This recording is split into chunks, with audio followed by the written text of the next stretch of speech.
नमस्कार दोस्तों, स्वागत है आप सभी का परिवार एजुकेशन के यूट्यूब चैनल पर। दोस्तों, आज की इस वीडियो के अंदर हम पढ़ने वाले हैं मनोविज्ञान को। मनोविज्ञान की शुरुआत करने वाले हैं। देखिए दोस्तों, जो साइकोलॉजी है वो बहुत ही महत्वपूर्ण है और 30 नंबर का मैटर यहाँ पर हमें साइकोलॉजी का लगता है।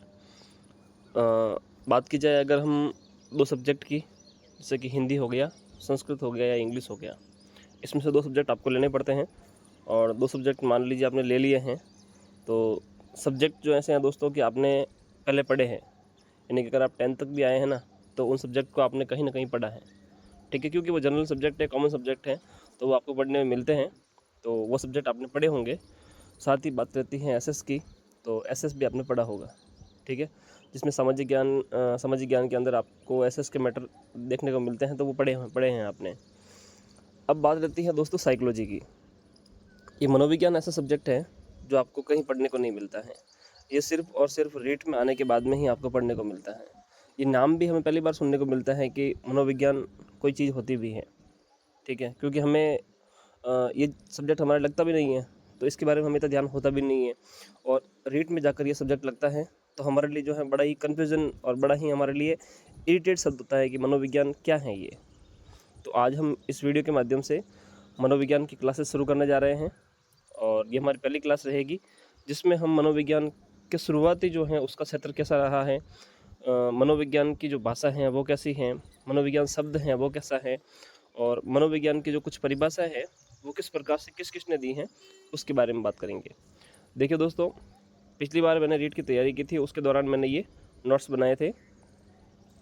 तो मैं मानता हूँ कि अगर ये नोट्स मेरे साथ साथ आपके भी काम आए और इस तैयारी में आपके लिए भी यूज़फुल हो, तो ये वीडियो आप एंड तक ज़रूर देखें।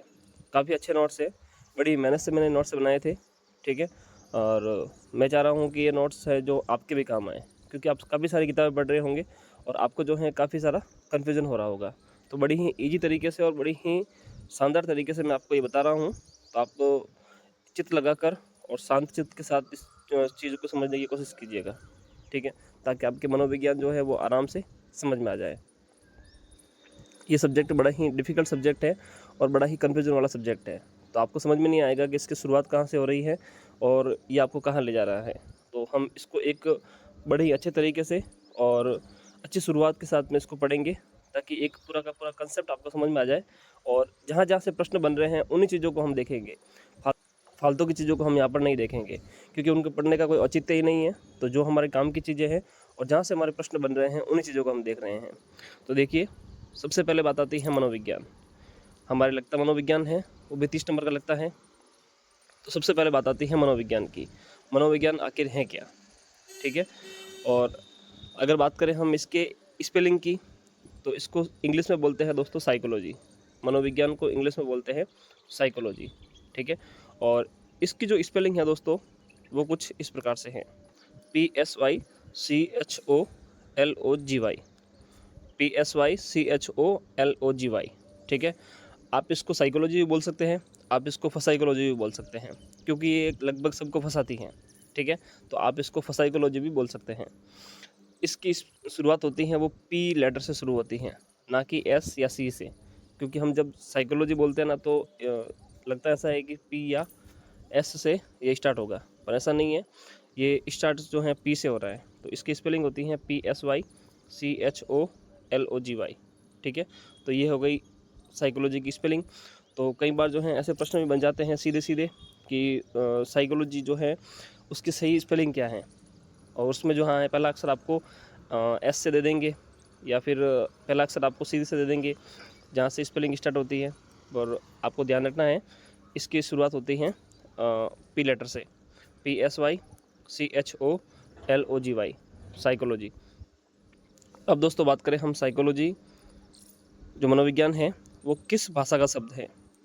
तो अगर आपसे ये प्रश्न पूछ लें कि साइकोलॉजी किस भाषा का शब्द है, तो साइकोलॉजी जो है वो अंग्रेजी भाषा का शब्द है। किसका है? अंग्रेजी भाषा का शब्द है। साइकोलॉजी खुद जो है वो अंग्रेजी भाषा का शब्द है। और इसकी उत्पत्ति की बात करें तो ये इसकी उत्पत्ति हुई है ग्रीक भाषा या यूनानी भाषा से। कौन सी भाषा से? इसकी उत्पत्ति हुई है ग्रीक भाषा या यूनानी भाषा से। अगर आपसे ऐसा पूछ ले कि साइकोलॉजी शब्द किस भाषा का है, तो वो है अंग्रेजी भाषा का। और अगर आपसे ये पूछ ले कि इसकी उत्पत्ति किस भाषा से हुई है, तो वो हुई है ग्रीक भाषा या यूनानी भाषा से। ठीक है, 2 प्रश्न आपके यहाँ पर सीधे सीधे क्लियर हो रहे हैं। अब तक 3 प्रश्न हो गए। पहला प्रश्न आपका ये हो गया कि साइकोलॉजिस्ट जो है उसकी स्पेलिंग क्या है। दूसरा प्रश्न ये हो गया, और ये प्रश्न आए हुए भी हैं।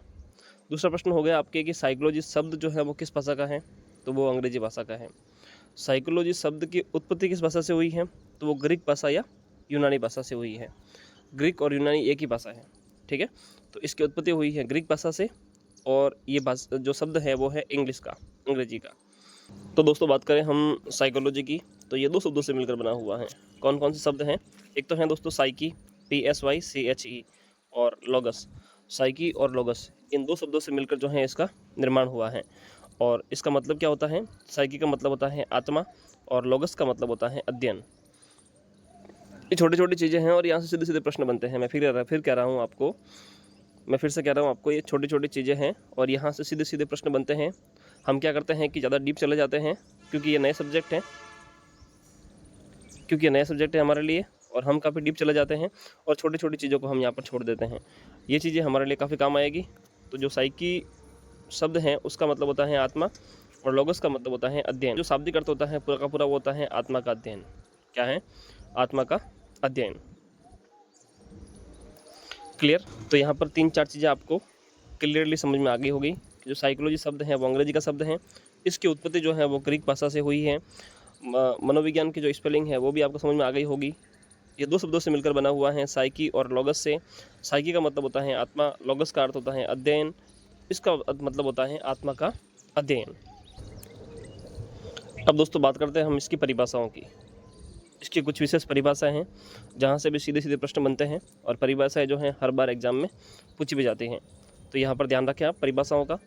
कुछ विशेष परिभाषाएं हैं, बहुत ही इंपॉर्टेंट है, और बहुत ही आसान तरीके से मैं यहाँ पर आपको समझा दूँगा।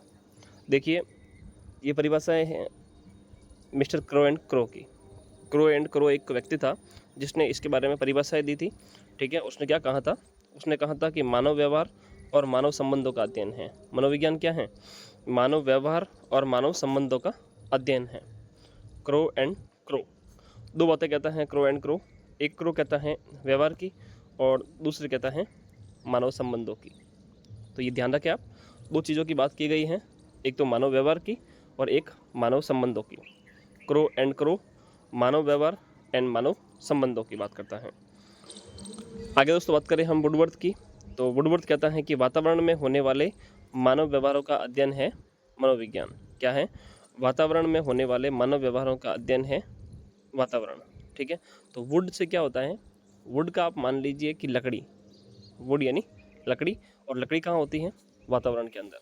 वातावरण यानी कि जंगल वगैरह जो अच्छा होता है उसको हम वातावरण कहते हैं, अच्छा वातावरण कहते हैं। तो उसी वातावरण के अंदर क्या होती है? वुड यानी कि लकड़ी होती है। इस प्रकार से आप समझ सकते हैं। तो वातावरण में होने वाले मानव व्यवहारों का अध्ययन जो है वो कहाँ है? वुडवर्थ ने। और मानव व्यवहार और मानव संबंधों का अध्ययन कहाँ है? क्रो एंड क्रो ने। आगे दोस्तों बात करें हम मैकडूगल की, तो मैकडूगल ने आचरण और व्यवहार का यथार्थ विज्ञान कहा है मनोविज्ञान को। आचरण और व्यवहार का यथार्थ विज्ञान कहाँ है? मैकडूगल ने।